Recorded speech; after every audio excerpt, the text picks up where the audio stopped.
I preach the word of God in the shadows of the cotton fields, where the sun burns our backs and the overseer's whip reminds us of our place in this world. My name is Jacob, and they call me Reverend, though no seminary ever ordained me. I learned my letters from a kind mistress who died when I was 12, and I learned my faith from my mother, who sang hymns even as she bled from the lash. I teach patience.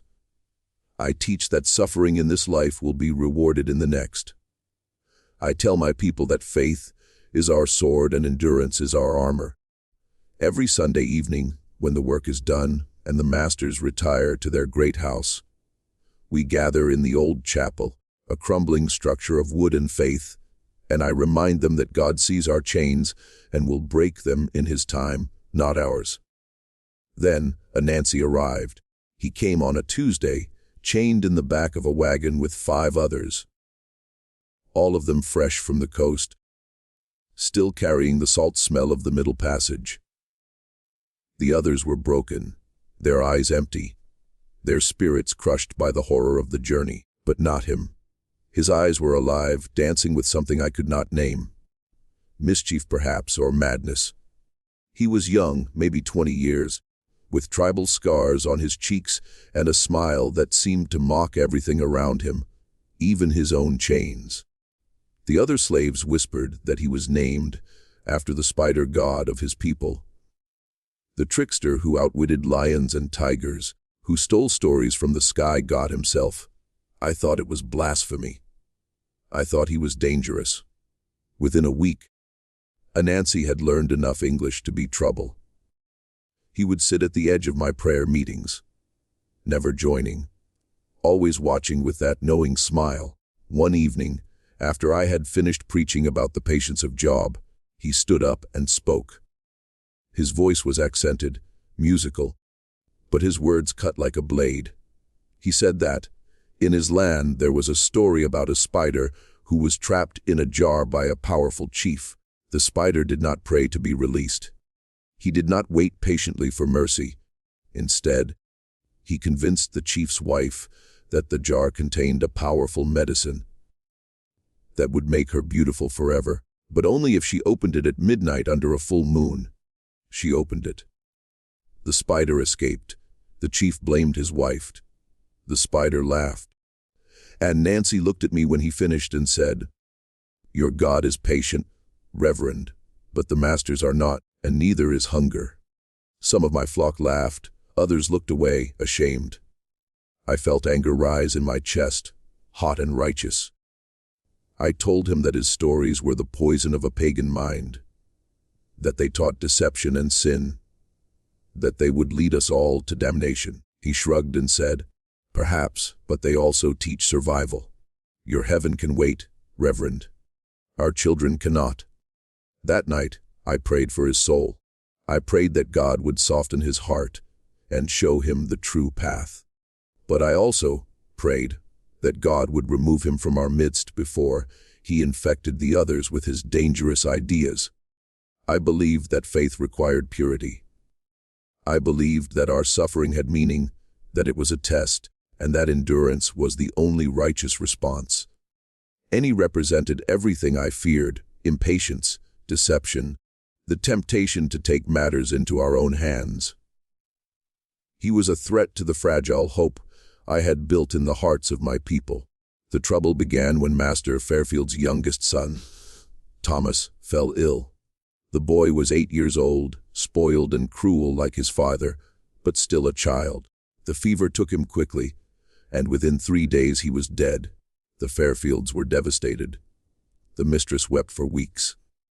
The master grew darker, more violent. He needed someone to blame, and he chose God. He declared that our prayer meetings were an affront to the Almighty, that we were unworthy to speak the Lord's name, that our voices were the reason God had taken his son. He forbade all religious gatherings. Any slave caught praying aloud would receive 20 lashes. The old chapel was locked, and the key hung on a nail in the overseer's cabin, a symbol of our silenced faith. I called my people together in secret in the woods beyond the tobacco fields, and I told them that we would respond with a silent fast. We would not eat for 3 days. We would pray in our hearts and God would hear us. We would show Master Fairfield that faith could not be chained, that our spirits were free even if our bodies were not. It was the only righteous path. It was the path of Job, of Daniel, of all the saints who had suffered before us. But even as I spoke, I saw doubt in their eyes. They were hungry already. They were tired and they were afraid. And Nancy was not at that meeting. Music, he never came to my secret gatherings. But I knew he was listening. I knew he was planning something, and I knew it would be trouble. The old man Jacob thinks I am a fool. He thinks I do not understand his God, but I understand perfectly. His God is a master in the sky, promising freedom after death. My gods are here in the earth, in the wind, in the stories that keep us alive. I do not mock his faith. I mock his patience. Patience is what the masters want from us. Patience keeps us in chains. The spider does not wait for the web to break. The spider spins a new one. Jacob preaches endurance. I preach cunning. He sees them as opposites. I see them as partners, but he is too proud to see it. He is too afraid of my methods. He calls me pagan. He calls me dangerous. He is right about the second part. When Master Fairfield locked the chapel and forbade prayer, I saw opportunity. Jacob saw martyrdom. He gathered his flock and told them to starve themselves for 3 days, to pray silently and wait for God to change the master's heart. I laughed when I heard this, not because I disrespect his God, but because I know the masters. They do not change their hearts. They change their minds only when they are afraid. And Master Fairfield, for all his cruelty, is a superstitious man. I have watched him. I have listened. He wears a charm around his neck to ward off evil spirits. He refuses to walk past the slave cemetery after dark. He makes the sign of the cross whenever he hears an owl hoot. His faith in God is strong, but his fear of the devil is stronger, and I know how to introduce them. I did not tell Jacob my plan. He would have forbidden it. He would have called it sinful. So I worked alone at first. I began with whispers. I told old Sarah, the cook, that I had seen strange lights near the chapel at night. I told young Marcus, the stable boy, that I had heard voices singing hymns in the darkness, even though the chapel was locked and empty. I told them to tell no one, which of course meant they would tell everyone. Within 2 days, the entire slave quarters was buzzing with rumors of ghosts and spirits. The chapel, they said, was haunted by the boy Thomas, angry that his father had silenced the prayers that might have saved his soul. But rumors were not enough. I needed proof. I needed the masters to see what the slaves were whispering about. So I began the work of the spider. I am good with my hands. In my land, I learned to carve, to weave, to build. Here I learned to observe. I learned that the chapel has a loose board in the back wall, a gap just wide enough for a man to slip through. I learned that the acoustics of the old building carry sound in strange ways, that a whisper in one corner can sound like a shout in another. I learned that certain plants, when their sap is exposed to air, glow faintly in the darkness, a ghostly green light that looks like nothing natural. On the first night, I slipped into the chapel through the loose board. I waited until midnight when the masters would be asleep, but the night watch would be alert. Then I began to sing, not loudly, but just loud enough. I sang one of Jacob's hymns, the one about the valley of the shadow of death. My voice echoed strangely in the empty space, multiplying, layering until it sounded like a choir of the dead. I saw the night watchman, a nervous man named Coates, freeze in his tracks. He stared at the chapel, his face pale in the moonlight. He crossed himself. He did not investigate. He ran back to the overseer's cabin and woke the others. By morning, the story had reached the great house. Master Fairfield was told that the chapel was haunted, that the slaves' silence prayers had awakened something unholy. He did not believe it, not yet, so I gave him more. The next night I used the glowing sap. I painted symbols on the side of the barn closest to the great house. Symbols that looked like crosses turned upside down like eyes, like the open mouths of screaming faces. They were invisible during the day, but at night they glowed with that eerie green light. The mistress saw them first. She screamed. She fainted.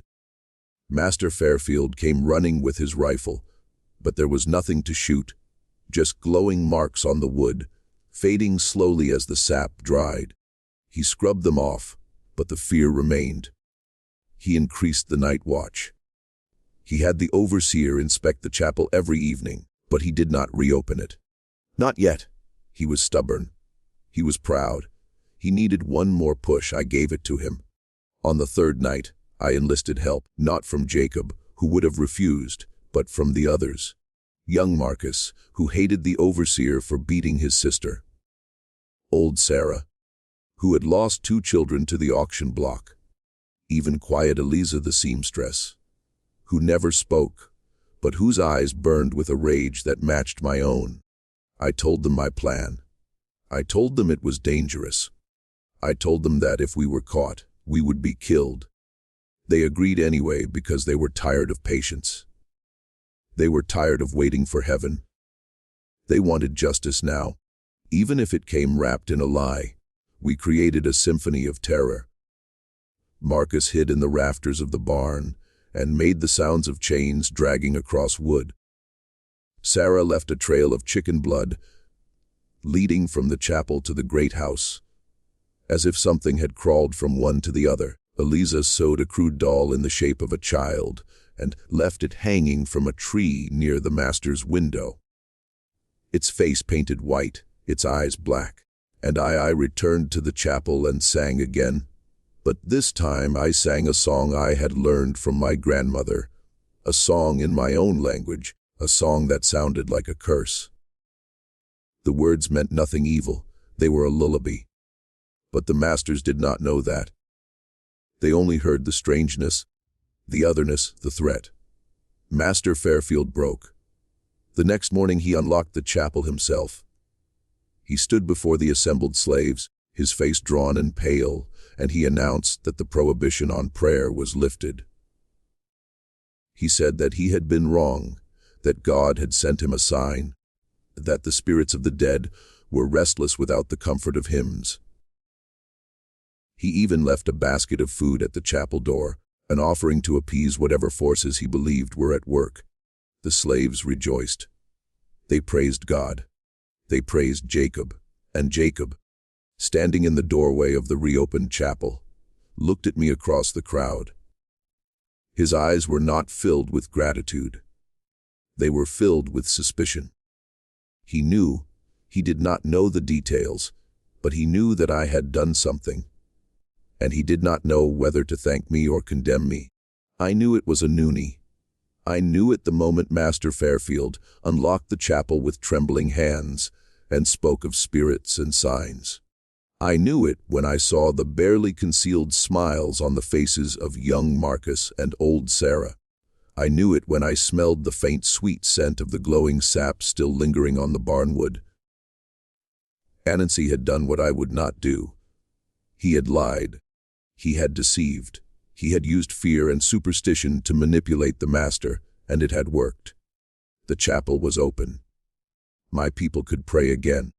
But at what cost? I stood in the doorway of the chapel that evening, watching as my flock filed in, their faces alight with joy and relief. They sang hymns with a fervor I had not heard in months. They thanked God for His mercy. But I could not join them. Not yet.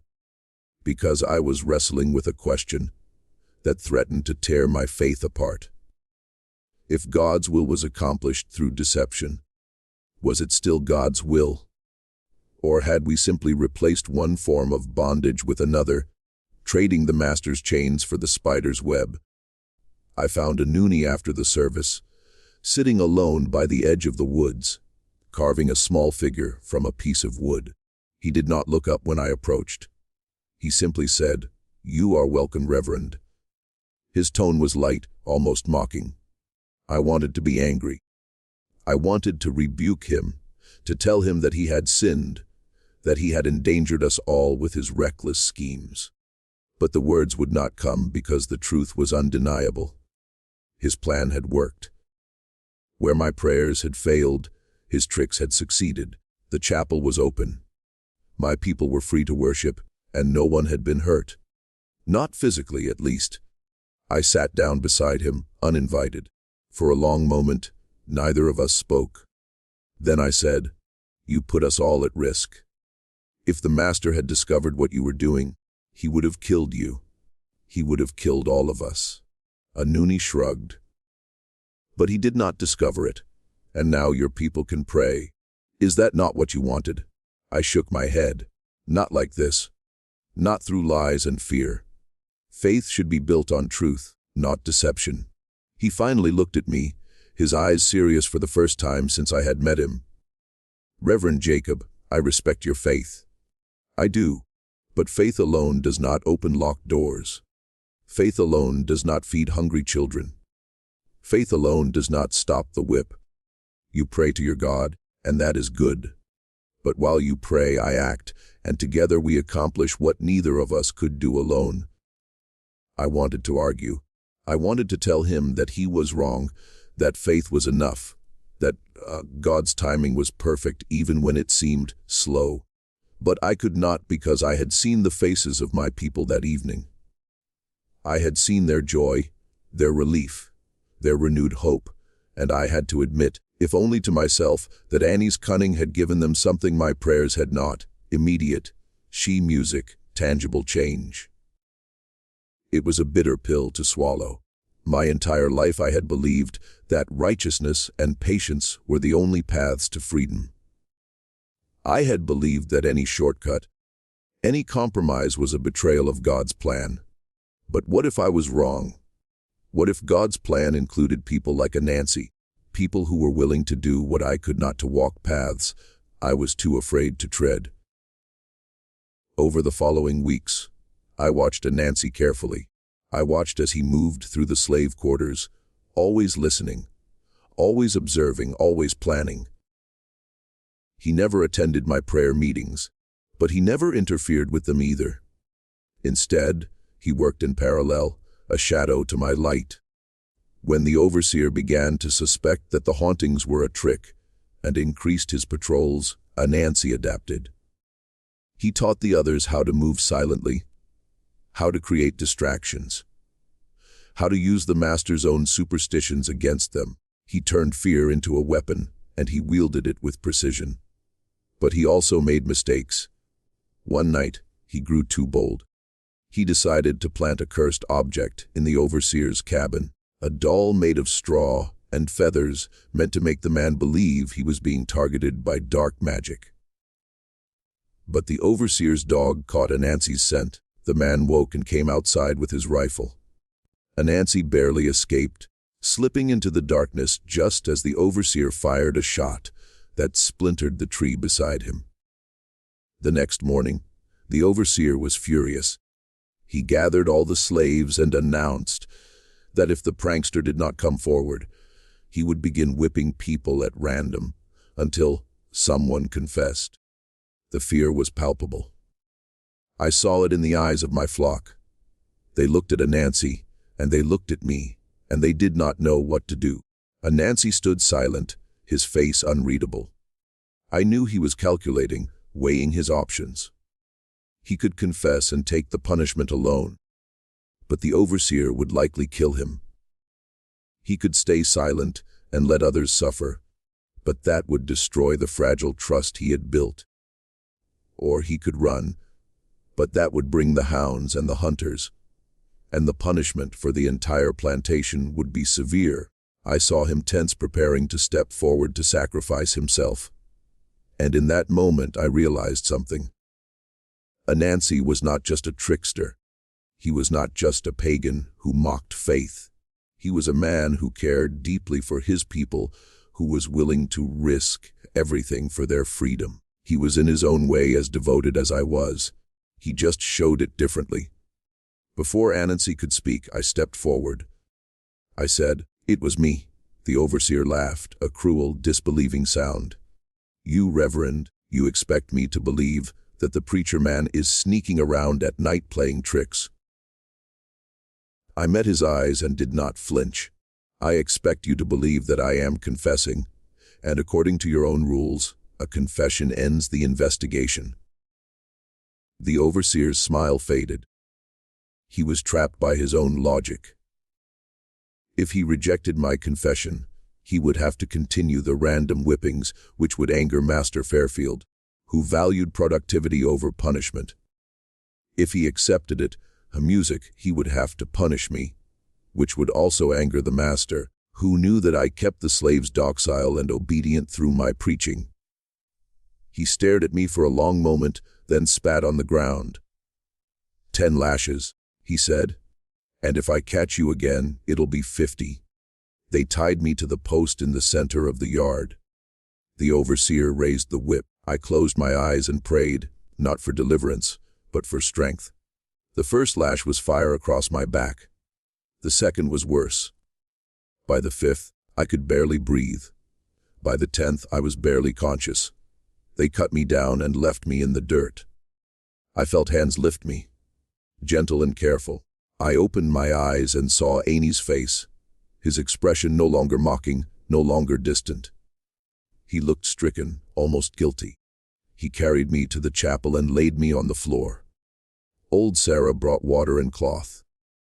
Young Marcus stood guard at the door, and Anansi, the trickster, the pagan, the man I had called dangerous, knelt beside me and said, "Why did you do that? You did not have to protect me." I managed a weak smile. "Because you were right. Faith alone is not enough, but neither is cunning. We need both, and if we are to survive, we must protect each other. I have lived many years and seen many things, but I have never seen anything like what the Reverend did that day. He took my punishment. He who had every reason to hate me, who saw me as a threat to his flock, stepped forward and claimed my sin as his own. In my land, we have stories of such men. We call them heroes, we call them fools. Often they are both. Jacob was both. And in that moment, as I watched the whip tear his flesh, I understood something I had not understood before. His faith was not weakness. It was a different kind of strength. It was the strength to suffer for others, to endure pain without breaking, to love even those who did not deserve it. I had mocked that strength. I had called it submission. But I was wrong. It was the strongest thing I had ever seen. I stayed with him for 3 days as he healed. Old Sarah brought food and medicine. Young Marcus kept watch. Eliza prayed quietly in the corner, her lips moving in silent hymns. And I sat beside Jacob, changing his bandages, bringing him water, listening as he drifted in and out of consciousness. Sometimes he spoke to me. Sometimes he spoke to his God. Often he spoke to both, as if we were one and the same.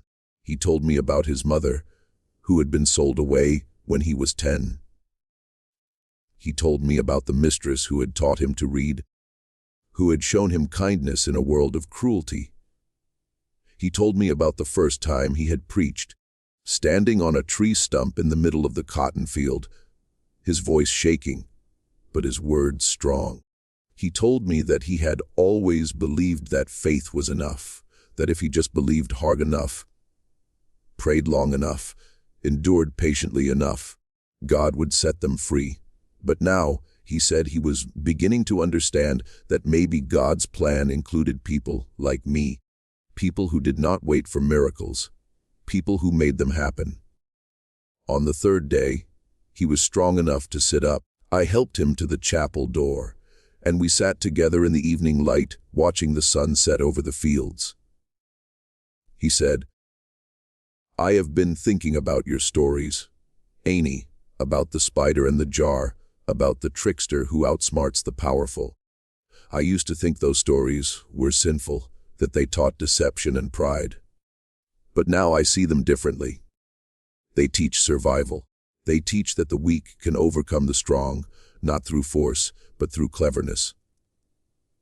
And maybe that is a kind of faith, too. Faith that we are not powerless. Faith that we can change our circumstances even when they seem unchangeable. I smiled. And I have been thinking about your God, Reverend, about the faith that keeps you strong even when the whip falls. I used to think it was foolishness, that it made you passive and weak. But now I see it differently. It gives you courage. It gives you hope. And maybe that is a kind of cunning, too. Cunning that keeps the spirit alive even when the body is in chains. He laughed, then winced as the movement pulled at his wounds. So we are both right and we are both wrong. I nodded. Yes, but together we are something more. You inspire them with faith. I give them the tools to act on that faith. You teach them to endure. I teach them to resist alone. We are incomplete. Together we are dangerous. He looked at me, his eyes serious. Dangerous to whom? To the masters or to ourselves? I considered this, both perhaps. But is that not the nature of freedom? It is always dangerous. It always comes with risk. The question is whether we are willing to take that risk. He nodded slowly. I am willing, but we must be careful. We must be smart. Your tricks work because they are unexpected, because the masters do not see them coming. But if we become reckless, if we act without thinking, we will not only fail, we will bring destruction on everyone. So if we are to do this, if we are to work together, we must trust each other. You must trust that I will not let my faith make me passive, and I must trust that you will not let your cunning make you reckless. I extended my hand. Agreed, Reverend, you have my word. He took my hand, his grip weak but steady. And you have mine. And so the alliance was formed, not between equals, for we were too different for that, but between partners, between the preacher and the trickster, between faith and cunning, between the man who prayed for miracles and the man who made them happen. The alliance between Jacob and Anansi changed everything. It changed the way the slaves saw themselves. It changed the way they saw their masters, and it changed the balance of power on the Fairfield plantation. Jacob continued to preach every Sunday, his sermons filled with the language of faith and endurance. But now woven into his words were subtle messages of resistance. He spoke of Moses, who did not just pray for freedom, but led his people out of Egypt. He spoke of David, who did not wait for God to defeat Goliath, but picked up a stone and did it himself. He spoke of Esther, who used her position and her cunning to save her people from destruction. The slaves listened and they understood. Faith was not passivity. Faith was the courage to act. And while Jacob preached and Nancy worked, he taught the others his tricks. He showed them how to sabotage the tools so they would break at inconvenient times, slowing down the work without making it obvious. He taught them how to ruin crops in ways that looked like natural blight. He showed them how to steal food from the storehouse without leaving evidence. How to communicate in codes that the overseers could not understand. How to create fear in the hearts of the masters without ever being caught. The plantation became a place of subtle rebellion, a place where the slaves were no longer just victims, but actors in their own story. Master Fairfield noticed the changes, but he could not pinpoint the cause. The work was slower, but not slow enough to justify severe punishment. The crops were failing, but the weather had been poor, so it could be explained. Strange things continued to happen. Tools went missing. Animals escaped from their pens. The overseer's horse threw a shoe at the worst possible moment, but there was never any proof, never any clear culprit. The master grew paranoid. He increased the patrols. He brought in a new overseer, a harder man with a meaner reputation. But it did not help because the slaves were united now, bound together by a combination of faith and cunning, of hope and action. They were no longer just enduring. They were fighting back, but the alliance was not without its tensions. Jacob and Anansi argued constantly. Jacob wanted to move slowly, to be cautious, to ensure that no one was put at unnecessary risk. Annie wanted to push harder, to take bigger risks, to strike fear into the hearts of the masters, until they were too terrified to maintain control. They fought about methods, about timing, about philosophy, but they also learned to listen to each other. Jacob learned that sometimes boldness was necessary, that waiting for the perfect moment often meant waiting forever. Annie learned that recklessness could destroy everything they had built, that patience was not the same as passivity. They balanced each other. They challenged each other, and together they became more effective than either could have been alone. The turning point came 6 months after the chapel was reopened. Master Fairfield announced that he was selling 10 slaves to pay off a debt. 10 people torn from their families sent to the deep south, where the work was harder and the life expectancy shorter. It was a death sentence. The slaves were devastated. Jacob called an emergency prayer meeting. He stood before his flock, his face grave, and he said, "This is the moment we have been preparing for. This is the moment when we must decide who we are. Are we sheep led to the slaughter without resistance, or are we children of God, worthy of freedom and willing to fight for it?" The slaves murmured, uncertain. They wanted to fight, but they did not know how. They were afraid, and they had every right to be. Anansi stood up. He said, "The Reverend is right. This is the moment. But we do not fight with fists or weapons. We fight with fear. We make Master Fairfield believe that selling those 10 people will bring a curse upon his house. A curse so terrible that no amount of money will be worth it." Jacob looked at him, and for a moment I thought he would object. But then he nodded. "Music. Tell us your plan, Anansi, and we will decide together if it is wise."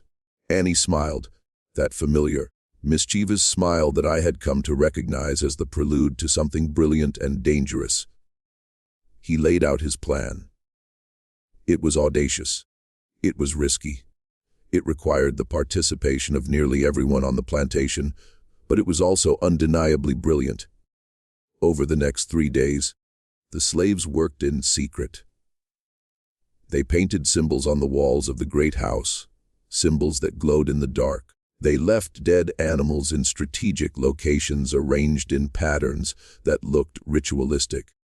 They whispered rumors that the 10 people marked for sale were protected by powerful spirits, that anyone who separated them from their families would be cursed with disease and death.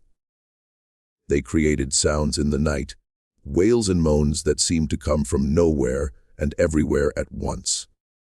And on the 3rd night, Anansi himself climbed onto the roof of the great house and left a crude effigy of Master Fairfield hanging from the chimney, its face painted to look like a skull.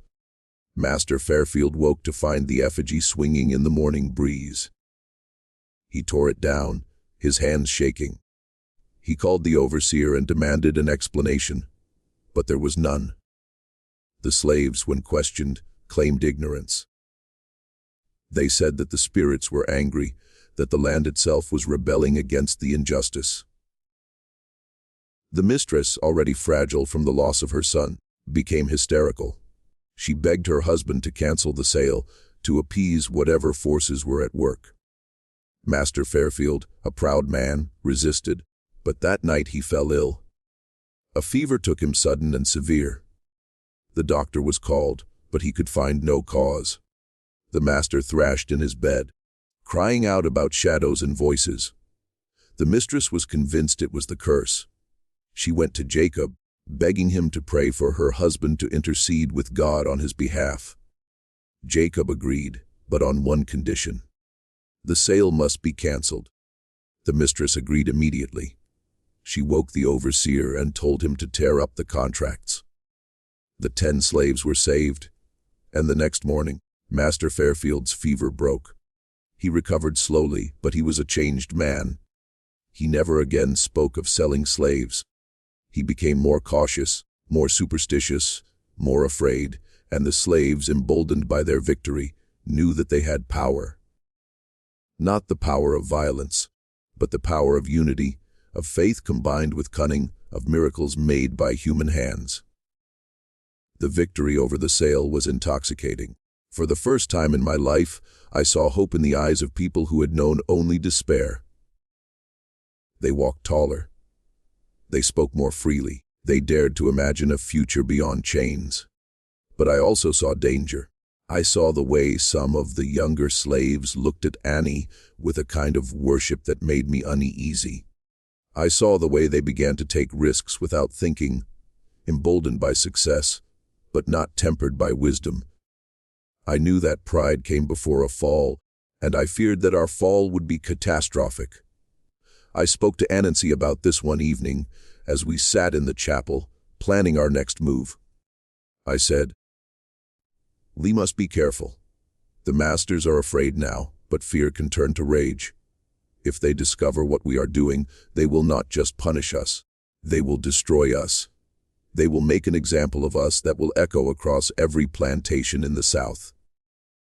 A nun nodded, but I could see the restlessness in his eyes. "So, what do you suggest, Reverend? That we stop? That we go back to praying and waiting?" I shook my head. "No, but we must be strategic. We must choose our battles carefully. We must remember that our goal is not revenge. It is freedom, and freedom requires not just courage, but patience, not just action, but wisdom." He sighed. "You are right. I know you are right. But it is hard to be patient when you have tasted victory. It is hard to wait when you know that every day we wait, someone suffers." I understood his frustration. I felt it too. But I also knew that recklessness would undo everything we had built. So I proposed a new approach. We would continue our work, but we would do it more carefully.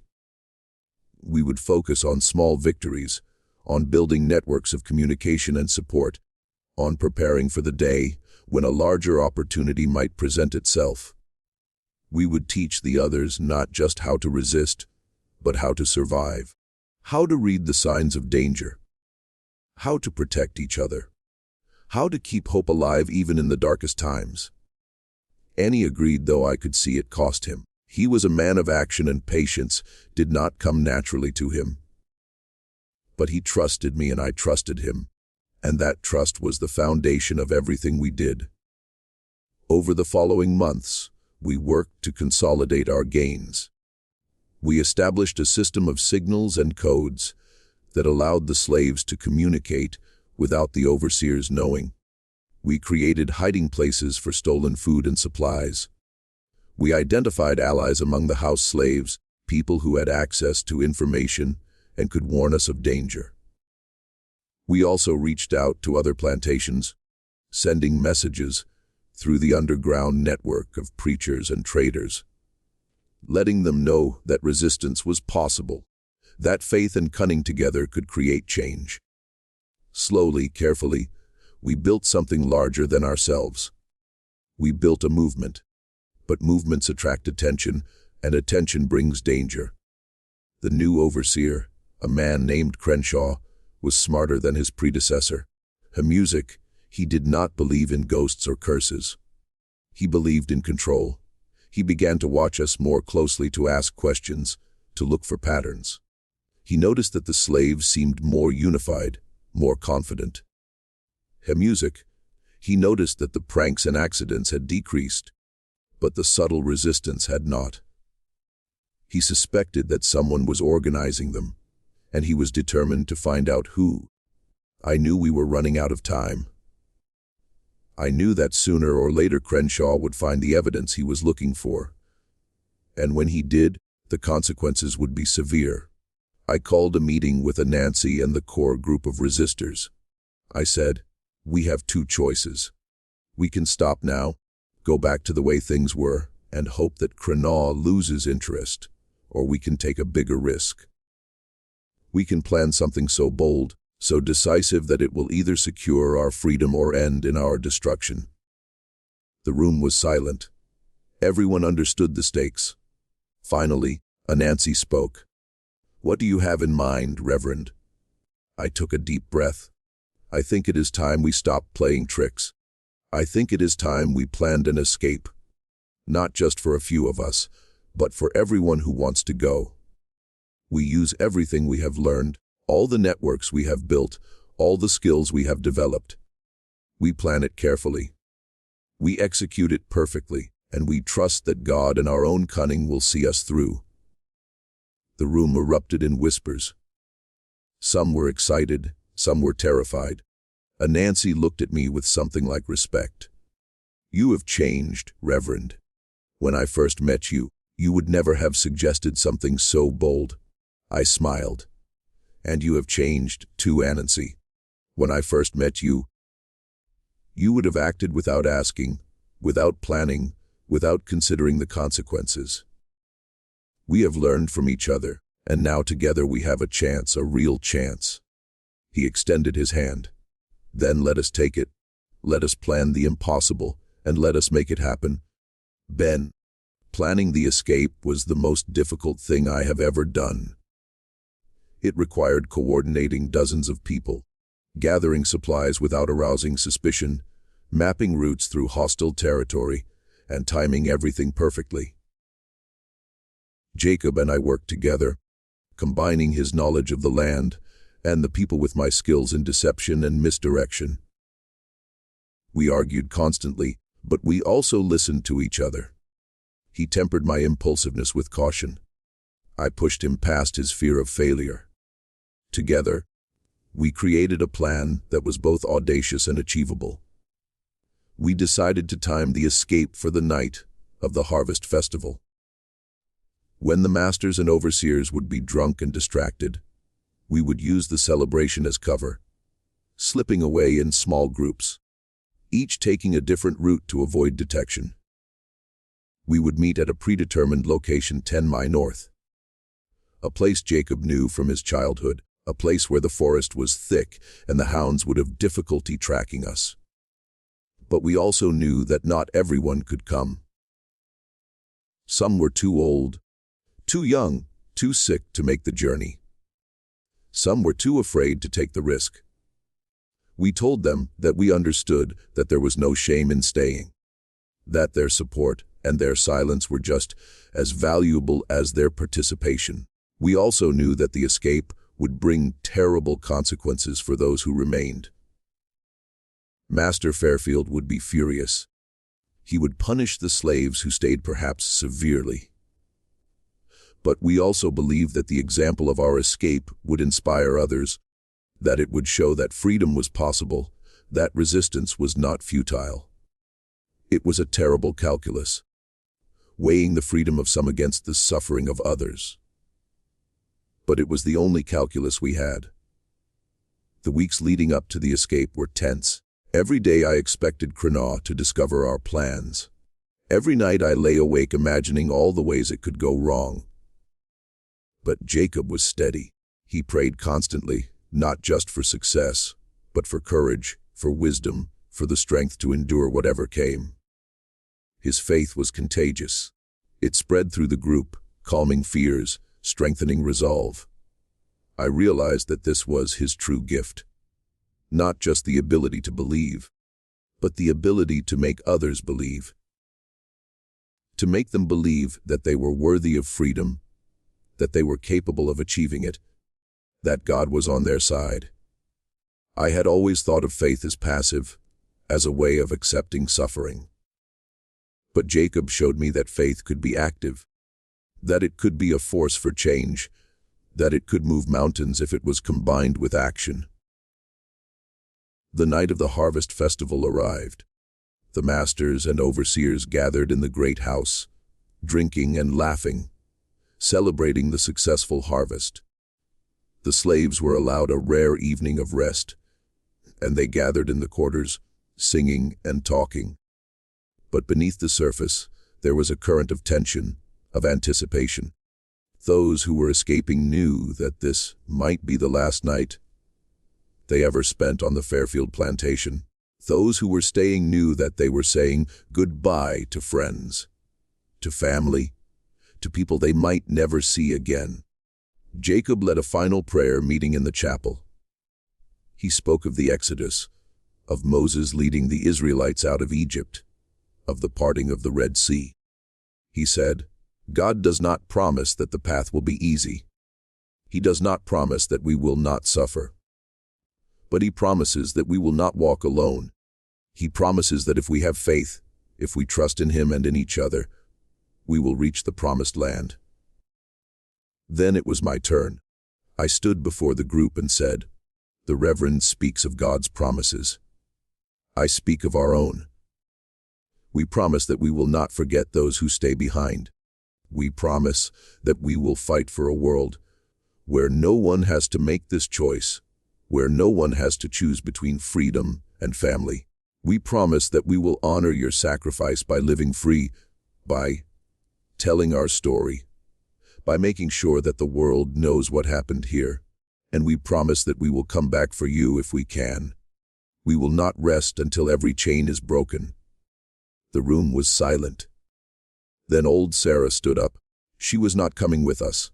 She was too old, too frail. But she said, you go, you run.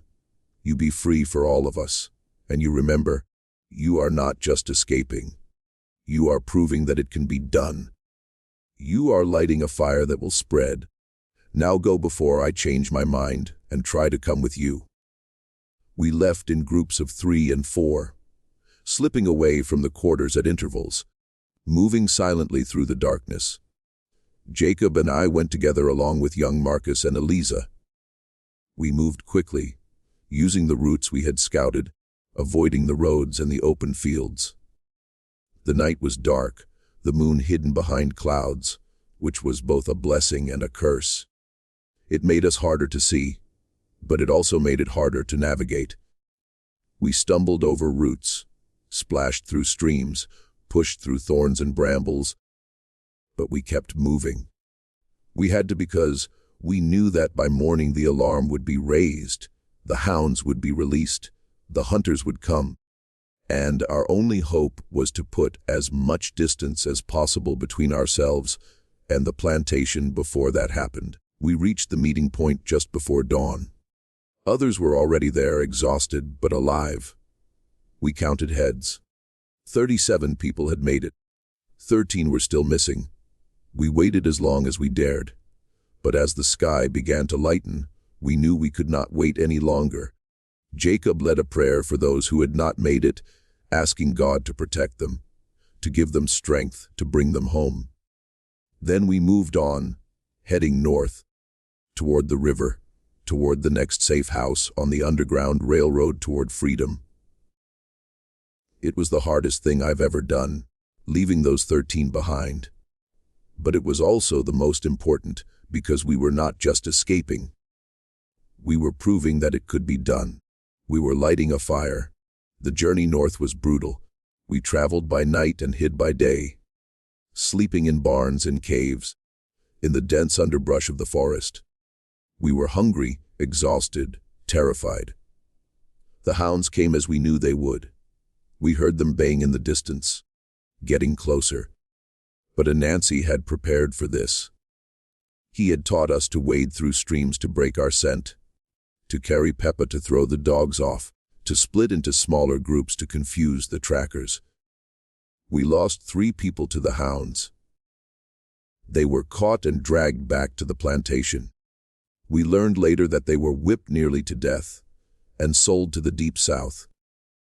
Their sacrifice haunted me, but it also strengthened my resolve, because they had bought us time. They had given the rest of us a chance, and we could not let that chance go to waste. We reached the river on the 5th night. A Quaker family was waiting for us with a boat, as the Underground Railroad had promised. They fied us across in groups, their faces pale with fear, but their hands steady. On the other side, We were met by a free black man named Solomon, who led us to a safe house. We stayed there for 2 days, recovering our strength, eating real food, sleeping in beds for the first time in our lives. It felt like a dream, but it was real. We were free, or at least we were closer to freedom than we had ever been. We still had a long way to go. We still had to reach Canada, where the slave catchers could not follow. But we had made it this far, and that was a miracle. Anansi and I sat together on the porch of the safe house, watching the sun set over the river. He said, "We did it, she music reverend. We actually did it." I nodded. We did, but it is not over. It will never be over. Not as long as there are people still in chains. Not as long as there are plantations like Fairfield's, masters like him, overseers like Krenaugh. We have won a battle, Anansi, but the war is far from finished. He smiled. Then we keep fighting. You with your faith, me with my tricks. Together. I smiled back. Together. We reached Canada 3 weeks later. 34 of us made it. 3 had been lost along the way. But 34 souls were free. We settled in a small community of formerly enslaved people. A place where we could build new lives, where we could raise children who would never know chains, where we could tell our story and inspire others to fight for their freedom. Jacob continued to preach, but his sermons were different now. They were not just about endurance and patience. They were about action and resistance. They were about the power of faith combined with cunning, of hope combined with courage. And Anansi, he continued to teach his tricks. But he also learned to listen, to plan, to think before he acted. He became a leader in the community, a man who used his intelligence not just to survive, but to help others thrive. Years passed. Jacob and Anansi became legends in the community of free black people in Canada. They were known as the Preacher and the Trickster, the 2 men who had led the great escape from the Fairfield plantation. They were not always easy partners. They still argued, still challenged each other, still saw the world through different lenses, but they also trusted each other completely. They knew that their differences made them stronger, that their partnership was the key to their success. Jacob taught Anansi about faith, about the power of belief, about the importance of community and compassion. Ani taught Jacob about cunning, about the necessity of action, about the courage to take risks. Together, they became more than the sum of their parts. They became a symbol of what was possible when people united, when they combined their strengths, when they refused to accept the chains that others tried to place on them. But they never forgot those they had left behind. They worked with the Underground Railroad, helping others escape, providing safe houses, spreading information about routes and contacts. They raised money to buy the freedom of enslaved people, to support abolitionist causes, to fight the institution of slavery in every way they could. They wrote letters to those still on the Fairfield plantation, smuggled in by sympathetic traders. Letters that told of their new lives, that offered hope, that promised that freedom was possible. Some of those letters were intercepted. Some of those who received them were punished, but some made it through, and some of those who read them found the courage to escape, to follow in the footsteps of the Preacher and the Trickster, to seek their own freedom. Jacob lived to be 73 years old. He died to hear music peacefully, surrounded by his community, his faith unshaken, his legacy secure.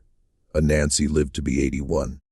He died with a smile on his face, still telling stories, still teaching tricks, still inspiring others to fight for justice. They were buried side by side in a small cemetery overlooking the river that had carried them to freedom. Their graves are marked with simple stones. One reads, Reverend Jacob, he prayed for miracles. The other reads, Anansi, he made them happen. But those who knew them, who heard their story, who were inspired by their example, know the truth. They did not work alone. They worked together, and together they changed the world. Fire and ice, strategy and passion, faith and cunning. Reverend Jacob and Anansi needed each other. Alone, Jacob's faith might have kept his people docile, waiting for a freedom that never came. Alone, Annie's tricks might have brought swift and terrible retribution. But together they created something powerful and enduring, a movement that combined the strength of belief with the power of action, that inspired courage while teaching wisdom, that proved that the oppressed could overcome their oppressors, not through violence alone, but through unity, intelligence, and an unshakable conviction that they deserve to be free. Their story is a testament to the power of unlikely partnerships, to the strength that comes from embracing differences rather than fearing them, to the truth that sometimes the greatest miracles are the ones we make ourselves. If you believe that true strength comes from unity, subscribe to the Slave's Revenge. Which of the two would you be in a rebellion? Tell us in the comments.